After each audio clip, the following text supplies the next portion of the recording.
उत्पत्ति का 31वां अध्याय। यहां याकूब का लाबान के पास से भागना।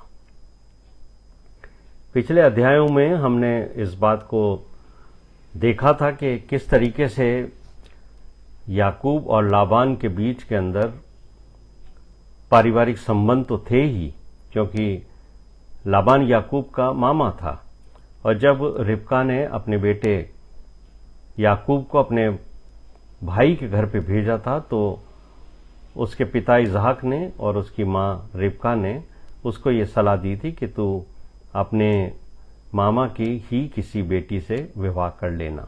और उन दिनों में ये आम था, इसलिए याकूब का मन भी वहां लगा। और आप जानते हैं पिछले अध्यायों में हमने देखा कि किस तरीके से याकूब वहां रहा और लाबान ने भी ये जान लिया कि ये मेरी बेटियों से स्नेह रखता है, इसलिए लाबान ने भी उसको अपनी एक बेटी से विवाह करने का उसको अवसर दिया। और याकूब ने भी लाबान से कहा कि मैं तेरी छोटी बेटी राहेल के लिए मैं 7 वर्ष तेरी सेवा करूंगा। लेकिन उसके बाद आप जानते हैं कि जब वो विवाह का समय आया तो लाबान ने बड़े ही चुपके से अपनी बेटी लिया के साथ उसका विवाह करा दिया। और जब लिया के साथ उसका विवाह हुआ और जब उसको याकूब को मालूम हुआ कि ये मेरे साथ कुछ धोखा किया गया है, मैंने जो 7 वर्ष सेवा की है वो लिया के लिए नहीं पर राहेल के लिए की थी, तो लाबान ने उसको एक बात कह दी कि ठीक है, हमारा तो कस्टम ये है कि हम पहले बड़ी बेटी का विवाह करते हैं, उसके बाद हम छोटी का विवाह करते हैं। तो अगर तू चाहता है कि राहेल से विवाह करे तो तुझे 7 वर्ष और मेरी सेवा करनी पड़ेगी। तो याकूब मान गया और फिर 7 वर्ष उसने और सेवा की।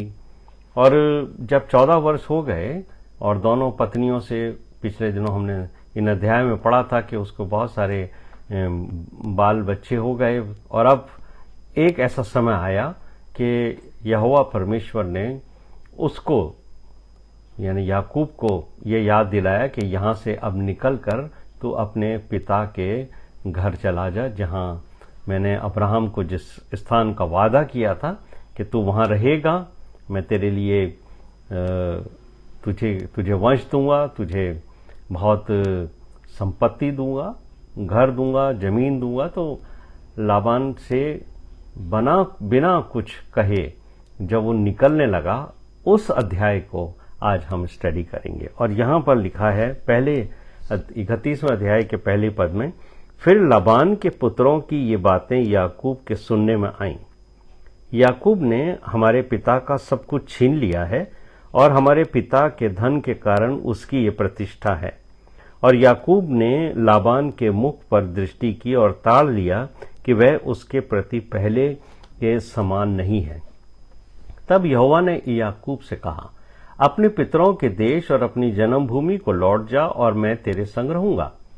तब याकूब ने राहेल और लिया को मैदान में अपनी भेड़ बकरियों के पास बुलाकर कहा, तुम्हारे पिता के मुख से मुझे जान पड़ता है कि वो मुझे पहले के समान अब नहीं देखता, पर मेरे पिता का परमेश्वर मेरे संग है।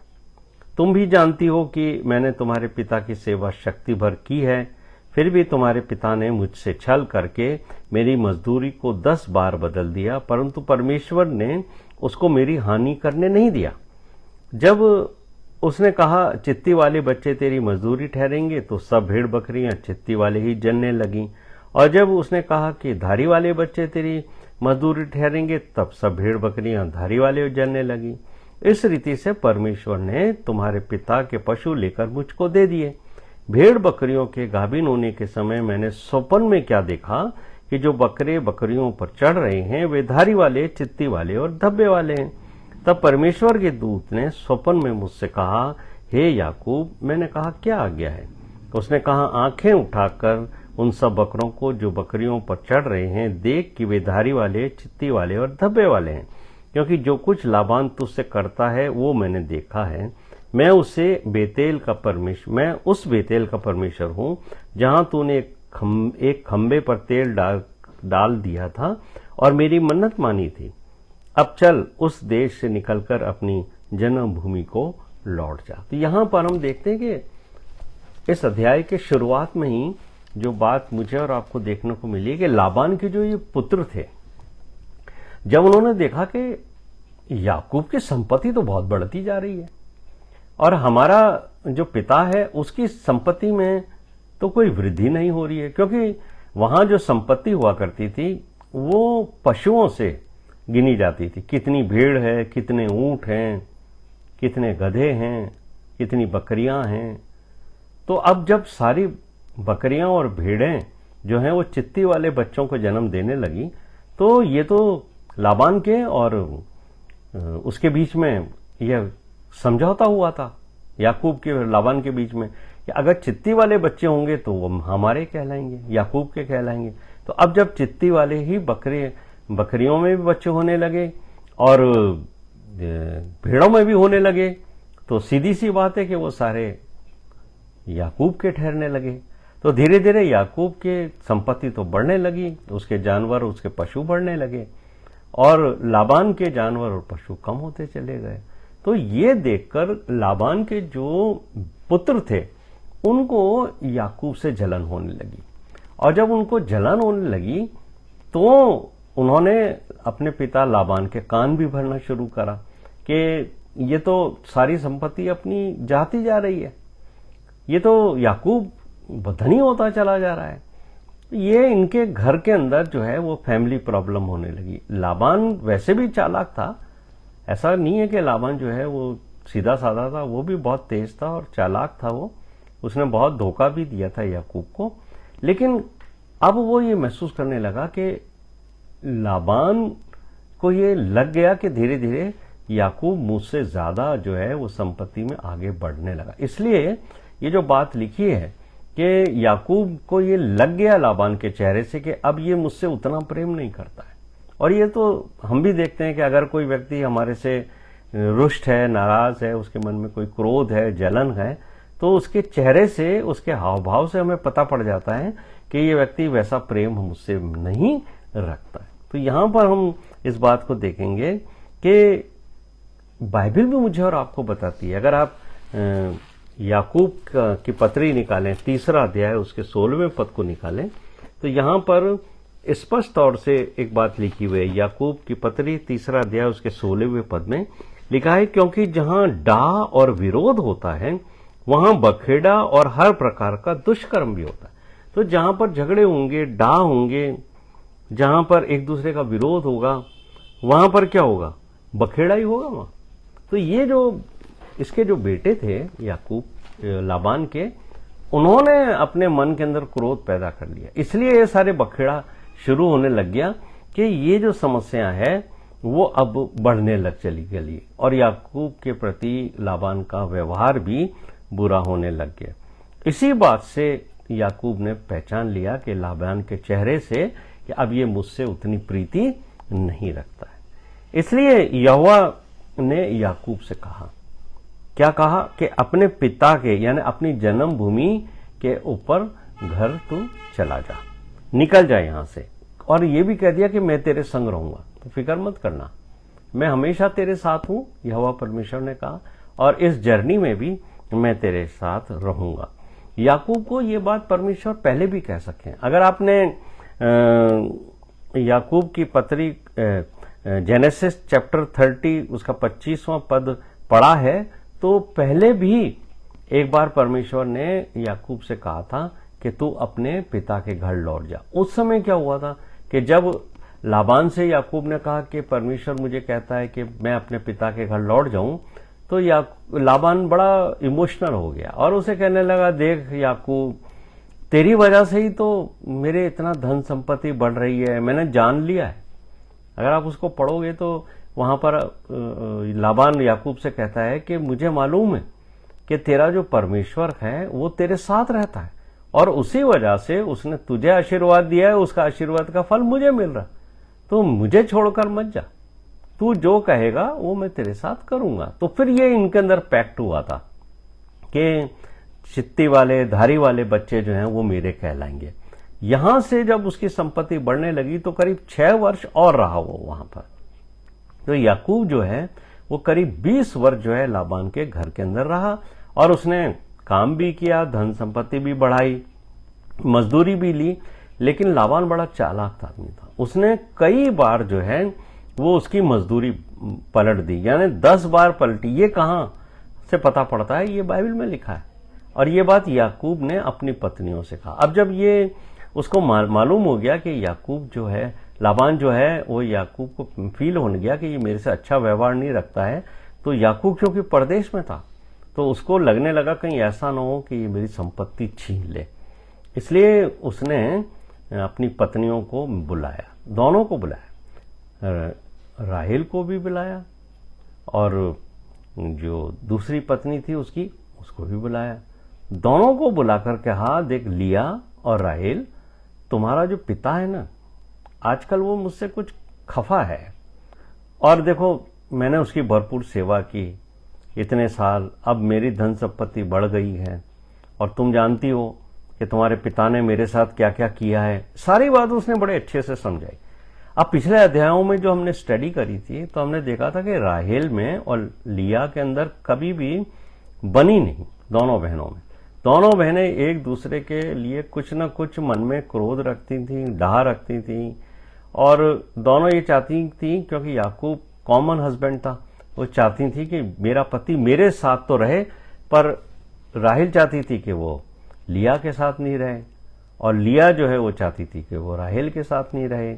और जब याकूब को लिया पसंद नहीं आती थी तो परमेश्वर इस बात से नाराज हो गए। उन्होंने राहेल की जो है वो बच्चों की खुशी राहेल से छीन ली, उसके बच्चे होना न रुक गए, और जो है वो लिया के जो है वो बच्चे होने लगे। तो आप ये देखिए कि यहां पर हम एक बात देखते हैं कि दोनों बहनों में एक तरह से कहना चाहिए कि अदावत थी, मनमुटाव था। लेकिन यहां दोनों बहनें पहली बार एक बात पर सहमत हुई, अपने पति से उन्होंने कहा कि हाँ, अगर तेरा परमेश्वर तुम्हें कहता है कि यहां से निकलकर अपने देश में चले जाओ तो हम तुम्हारे साथ हैं और हम तेरे साथ चलेंगी, हम तैयार हैं। क्योंकि हम वो भी जानती थी कि उनका पिता किस तरीके का दुष्ट चरित्र रखता है और कैसे कैसे उसने उनके पति को धोखा दिया है। तो हम यहां पर पढ़ते हैं कि लाबान तो अपनी भेड़ बकरियों के ऊन कतरने के लिए गया था। अच्छा, फर्क क्या था कि लाबान जिस स्थान के ऊपर भेड़ बकरियों के साथ रहता था वहां से, और याकूब जहां रहता था भेड़ बकरियों के साथ, वहां करीब 3 दिन का फासला था।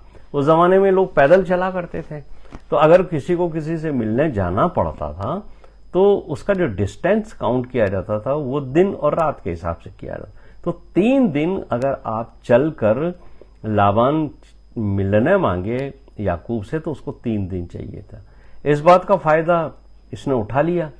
किसने? याकूब ने। उसको जब ये मालूम हो गया कि लाबान जो है वो भेड़ बकरियों की ऊन कतरने को गया हुआ है, तो उसने एक बात सोची कि यही मौका है, यहां से अब निकल चलो। तो ये जो शब्द लिखा गया है बाइबल के अंदर कि याकूब भाग गया, वो दरअसल ये था कि उसने भी होशियारी करी। याकूब ने, उसने कहा कि ऐसे तो मुझे जाने नहीं देगा और हो सकता है कि वो मुझे पकड़ ले, मेरे साथ हानि भी हो, क्योंकि ये तो मैं तो परदेश में हूं। तो इसलिए वो चुपचाप से निकल गया। और जब हम ये देखते हैं कि याकूब को अच्छा लगा कि मैं चुपचाप से ही अपने ससुर को बिना बताए निकल जाऊं, क्योंकि ये तो परमेश्वर की आज्ञा थी, परमेश्वर ने उसको आज्ञा दी थी कि निकल जाए। तो अब उसके लिए महत्वपूर्ण ये था कि वो परमेश्वर की आज्ञा को माने। तो याकूब की यात्रा बड़ी कठिन थी। कठिन इसलिए थी कि एक तो ये 482 किलोमीटर की यात्रा थी, यानी उस समय 300 मील इसको काउंट किया गया था। उस जमाने में ट्रांसपोर्ट नहीं था। आज तो हमें 482 किलोमीटर या 30 माइल जो है वो कम लगते हैं, क्योंकि हम कार से, जहाज, हवाई जहाज से जाते हैं। उस जमाने में ऊंट से यात्रा करते थे तो बहुत टाइम लगता था, तो लोग आना जाना इतनी दूर नहीं करते थे। लेकिन ये निकल पड़ा वहां से। इसने कहा कि निकल चलो। अब उसके मन में एक डर भी था, 2 डर थे उसके मन में। एक तो ये डर था कि लाबान को पता पड़ेगा तो वो मेरे पीछे आके मुझे पकड़ लेगा। दूसरा डर उसको ये था कि जो एसाव है मेरा भाई, जिससे जो मुझसे नाराज हो गया था, जिसकी वजह से मुझे वहां से भागना पड़ा, है ना। क्यों आया था लाबान के पास याकूब?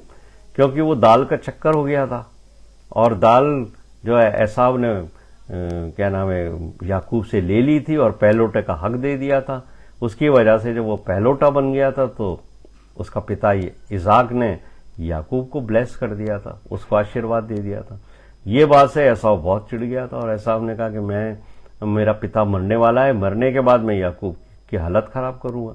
उसकी मां को पता पड़ गया, रिबका को, तो उसने जल्दी से अपने बेटे को भेज दिया कि जाओ तुम वहां चले जाओ।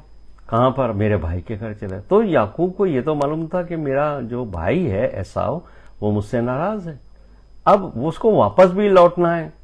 इधर तो पीछे से लाबान आ रहा है और सामने जिस देश में वो जा रहा है वहां एसाव होगा जो उसके पीछे पड़ा हुआ है। उसका पता नहीं उसका क्रोध सही हुआ या नहीं हुआ। वो अगर नाराज है तो वो मुझे मारेगा, क्योंकि उसने तो प्रण ले रखा था कि मेरे पिता की मृत्यु के। अब उसको ये भी पता नहीं था 20 साल में कि उसका पिता जिंदा भी है या नहीं जिंदा।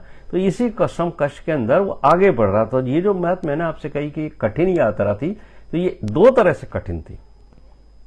इधर लाबान पीछे से भाग रहा है, सामने जो याकूब आगे बढ़ रहा है, तो एसाव सामने खतरा पड़ा है। लेकिन यहां हम इस बात को देते हैं कि लाबान के मन में याकूब के प्रति जलन और गुस्सा तो था ही।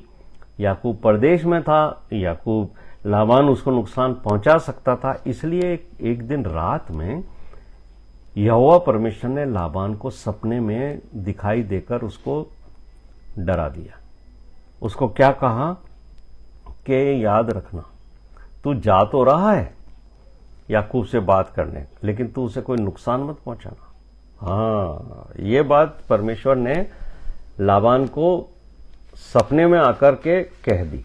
अब लाबान जो है वो भागा भागा, वो आया, याकूब को उसने घेर लिया और कुछ दिन के बाद याकूब को उसने पकड़ लिया। लेकिन ये बात है कि लाबान ने ये कह दिया उसको आके, अगर आप 29वां पद पढ़ोगे जेनेसिस चैप्टर 31 का 29वां पद, तो यहां पर लाबान ने इस बात को स्वीकार किया। वो कहता देखो मैं तुम परदेश में हो, ये मेरा इलाका है, यहां मैं रहता हूं, मेरा गढ़ है, ये यहां तुम्हारे को नुकसान पहुंचाने यानी हानि पहुंचाने की शक्ति तो है मुझ में, लेकिन बात क्या है कि तुम्हारे परमेश्वर यहोवा ने मुझे रोक दिया कि मैं तुम्हारी कोई हानि ना करूं। ये 29वें पद में साफ लिखा हुआ है। लाबान ने पहले तो याकूब को चुपचाप निकल जाने के लिए थोड़ा उसको झिड़का। उसने बोले कि तू चुपचाप निकल के आ गया, बिगर बताए भागा चला जा रहा है, जैसे कोई चोर भाग रहा हो। अरे भाई मुझे बताता। अब बड़ा डिप्लोमेट आदमी था वो। उसने कहा तू अगर मुझे बताता कि तू जाने मांग रहा है तो मैं तुझे धूमधाम से विदा करता, गाजे बाजे के साथ विदा करता, अपने लोगों को बुलाता, उनको मैं भोज देता और सारे गांव को बताता कि तू जाने वाला है। और तू तो मेरी बेटियों को ऐसे भगा के ले जा रहा है जैसे उस जमाने में युद्ध होता था तो युद्ध के अंदर जो बंदी होते थे उनको वो उठा के ले जाया करते थे, जीतने वाला राजा उनके बच्चों को भी ले जाते थे। तो लाबान कहने लगा तू मेरी बेटियों को ऐसे भगा के ले जा रहा है जैसे तूने इनको युद्ध में जीता है। अरे विवाह किया है, ये तेरी पत्नियां हैं भाई, इनको अच्छे से ले आ। वो उसको झिड़क रहा है, साथ ही साथ उसको झिड़कते झिड़कते उसने उसको एक बात कह दी कि अच्छा ये देख याकूब, तू मेरी बेटियों को, तेरी धन संपत्ति को लेके जा रहा है, वहां तक तो ठीक है, लेकिन तू मेरे देवताओं को चुरा के लेके आ गया। भाई ये बात तो सही नहीं है कि तू चोरी करके आया है। याकूब ने कहा नहीं भाई, मैं आपके देवताओं को क्यों चुरा के ले आऊंगा, मेरा आपके देवताओं के प्रति कोई विश्वास भी नहीं है और मैं तो चाहता भी नहीं हूं कि आपके देवताओं के साथ कोई प्रार्थना करूं, कोई संगति रखूं, तो मैं आपके देवताओं को चुरा के नहीं लाऊं। अब उसको ये पता नहीं था याकूब को कि राहेल चुरा के ले आई है उनके देवताओं को। अब बाइबल में ये बात तो नहीं लिखी है कि राहेल वो चुरा के क्यों लाई। ये भी जो स्कॉलर हैं बाइबल के वो सोचते हैं कि आखिर बात क्या थी। देखिए जो अब्राहम था, अब्राहम, इसहाक और याकूब जो हैं वो यहोवा परमेश्वर को मानते थे, लेकिन अब्राहम का जो पिता था और उसका भाई जो हारान था, ये जो लोग थे वो यहोवा परमेश्वर को नहीं मानते थे। यहोवा परमेश्वर के अलावा वो कोई और देवी देवताओं को माना करते थे और हो सकता है कि राहेल भी और जो बेटियां थी वो अपने पिता को देखती होंगी कि हमारा पिता जो है वो ये कुछ पूजा पाठ करता है देवी देवताओं का, कुछ तंत्र मंत्र भी करता है। हो सकता है कि वो अपने शत्रुओं के ऊपर कोई वार और अटैक भी करता हो अपने देवताओं के थ्रू। तो ये लड़कियां जानती थी कि अगर हम यहां से निकलेंगे तो हमारा पिता जो है वहां बदला लेने के कारण हम पे कुछ हो सकता है कि कोई जादू टोना करता थे। इसलिए ये स्कॉलर्स कहते हैं, बाइबल में नहीं लिखा हुआ ये, लेकिन स्कॉलर्स ऐसा सोचते हैं कि क्योंकि ये देवी देवता थे, मूर्तियां थी इनकी, तो राहेल उनको उठा के ले आई कि ये अब देवी देवता नहीं होंगे तो ये हमारा बुरा नहीं कर सकेगा। अब लाकर उसने छिपा दिए। लेकिन याकूब को ये बात पता नहीं थी, इसलिए याकूब ने लाबान से कह दिया कि जिसके पास भी तेरे देवी देवता मिल जाएंगे तो तू चाहे तो उसको मार सकता है, मतलब उसका जीवन का अंत आ जाए। उसको नहीं पता था कि उसकी प्रिय पत्नी राहेल जो है वो उसके देवी देवताओं को चुरा के ले आई। अब साहब लाबान को मौका मिल गया। लाबान तो जो है वो अपनी पहले तो वो लिया के कमरे में घुसा, उसके तंबू में, वहां उसने तलाशी ली। फिर याकूब के तंबू में घुसा, याकूब के यहां तलाशी ली। फिर वो आ गया राहेल के तंबू में, राहेल के अब राहेल को मालूम था कि मैं ये चुरा के लाई हूं। अब राहेल ने कहा क्या किया कि वो जो ऊंट, उस दिनों में जो ये लोग ऊंट पे चला करते थे, तो ऊंट के ऊपर जो काठी बांधी जाती है जिसके ऊपर सामान रखते हैं, फिर उस पर सवार करने वाला होता है, तो वो काठी जो है जब यात्रा में नहीं होते हैं तो ऊंट के ऊपर से उतार करके और अपने पास तंबू में रख ली जाती है। तो ये जो काठी थी वो उतार करके उसने, राहेल ने अपने तंबू में रखा ली थी, जिसके ऊपर वो बैठ कर कर आई थी। और उस काठी के ऊपर उसने, काठी के नीचे जो है उसने उन देवी देवताओं को छिपा रखे थे और उसके ऊपर वो बैठी हुई थी। अब आ गया लाबान, उसका पिता, सर्च वारंट लेके आ गया। वो तो ढूंढ रहा है मेरे देवी देवता हैं तुम्हारे पास। अब क्या हुआ, अब राहेल तो उठ नहीं रही है। तो राहेल ने उसको एक बात कह दी कि देख मेरे पिता, तो उस जमाने में कस्टम ये था कि बड़ों को देख के उठना पड़ता था, लेकिन जब वो उठ नहीं रही है तो उसने बहाना बना लिया। उसने कहा देख पिताजी, मैं तेरे को देख के उठती क्योंकि ये मेरा फर्ज है कि मैं पिता को सम्मान दे, लेकिन क्या है कि मैं स्त्री धर्म से हूं, इसलिए मैं पीड़ा में हूं, इसलिए मैं तेरे लिए नहीं उठ पाई। तो लाबान भी इस बात के झांसे में आ गया। लाबान बहुत झांसेबाज था, वो उसने कई बार जो है वो याकूब को झांसा दिया था। इस दफा उसकी बेटी राहेल ने झांसा दे दिया उसको, बोले मैं नहीं उठ सकती, मैं तो पीड़ित हूं, स्त्री धर्म से हूं। तो चुपचाप से चला गया वो तो वहां से।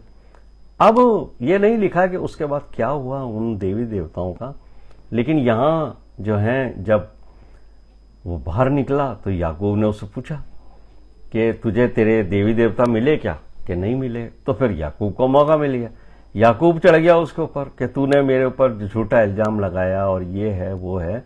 खूब इन दोनों के बीच में बातचीत हुई। अब जब हम इसमें आगे बढ़ते हैं तो यहां पर हम 43वें पद के अंदर आ जाते हैं और वहां पर याकूब ने उसको बहुत सारी बातें सुना दी कि देख मैंने 20 वर्षों तक तेरी सेवा की और तूने मेरी मजदूरी कई बार बदल दी, क्या हुआ क्या नहीं हुआ।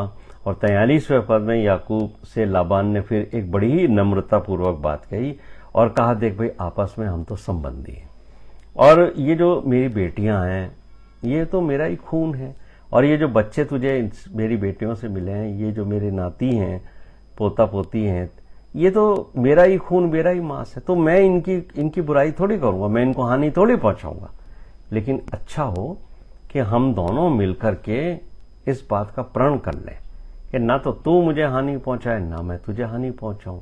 तो दोनों के अंदर जो है वो वहां पर एक संधि हो गई।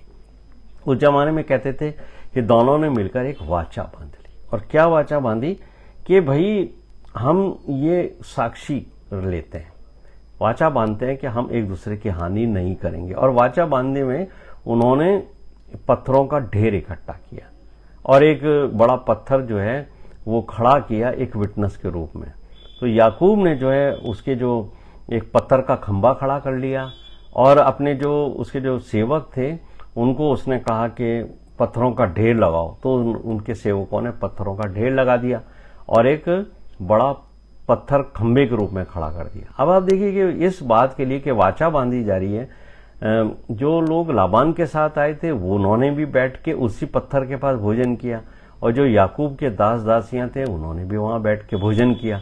सबने बहुत बढ़िया भोजन किया वहां बैठ के, और इस वाचा के एक तरह से वो विटनेस हो गए। अब जब ये वाचा बांधी जाने लगी तो यहां पर हम देखते हैं आगे कि ये जो लाबान और याकूब थे, इन्होंने इस पत्थर के ढेर का अलग अलग नाम दिया, और ये जो ढेर है पत्थरों का, ये साक्षी का ढेर कहलाया। यहां पर हम दोनों ने एक दूसरे से वाचा बांधी है, और यहां पर लाबान ने इसे गिलिगाद नाम दिया, गिलियाद नाम दिया, और एक नाम और उसने दिया, उसका नाम है मिस्पा। मिस्पा का मतलब होता है वॉच टावर, एक ऐसा स्थान जो एक दूसरे के ऊपर पूरी वॉच रखेगा। और यहाँ लाबान ने याकूब से कह दिया कि देख भाई, तू जा तो रहा है अपने पिता के घर में, लेकिन अगर तूने वहां जाने के बाद मेरी बेटियों के अलावा दूसरी लड़कियों से शादी कर ली, क्या पता तू मेरी बेटियों को छोड़ ले, या उस जमाने में तो बहु प्रथा थी, और भी लड़कियों से शादी कर लेते थे। तो बोले फिर ये परमेश्वर जो है वो तेरे और मेरे बीच के अंदर साक्षी रहेगा, या तू मेरी बेटियों को दुख देने लगे तो भी परमेश्वर जो है वो तेरे और मेरे, मनुष्य तो नहीं होगा हमारे बीच में कोई साक्षी के रूप में, लेकिन परमेश्वर ने, तेरा यहोवा परमेश्वर, वो हमारा गवाह है कि तूने मुझसे शपथ खाई है कि ना तो तू और स्त्रियां ब्याहेगा, न तो मेरी बेटियों को दुख देगा। और उन्होंने एक बात का और वाचा बांधी कि ये जो मिस्पा है, ये जो शब्द है कि वॉच टावर है। क्या वॉच टावर है ये वॉच टावर ये है कि अगर तू दोबारा मुझसे मिलने के लिए आए खुशी खुशी, तब तो कोई बात नहीं, प्रेम पूर्वक, लेकिन अगर तू मेरी हानि करने के लिए, मुझसे लड़ने के लिए, मुझसे युद्ध करने के लिए, मुझे सताने के लिए तू इस खंबे के इधर आएगा, तो याद रखना फिर मैं तेरे विरुद्ध एक शत्रु का सा व्यवहार करूंगा। और लाबान ने कहा अगर मैं तेरे उधर आऊं, इस खंबे के इधर, इस इच्छा से आऊं कि मैं तेरे को कोई हानि पहुंचाऊं, तेरे विरुद्ध युद्ध करूं, तो तुझे भी पूरा हक है कि तू मुझे युद्ध में हराकर मुझे मार सकता है। तो यहां पर इन दोनों ने संधि करी, और ये जो स्थान है वो साक्षी का स्थान कहलाया। यहां से फिर दोनों रात को भोजन करके यहीं सोए, उनके लोग सोए, और जब सुबह भोर हुई तो लाबान उठा, उसने अपनी पुत्रियों को और जो उसके बच्चे थे, नाती थे, जो बच्चे थे, दोनों बेटियों से हुए थे,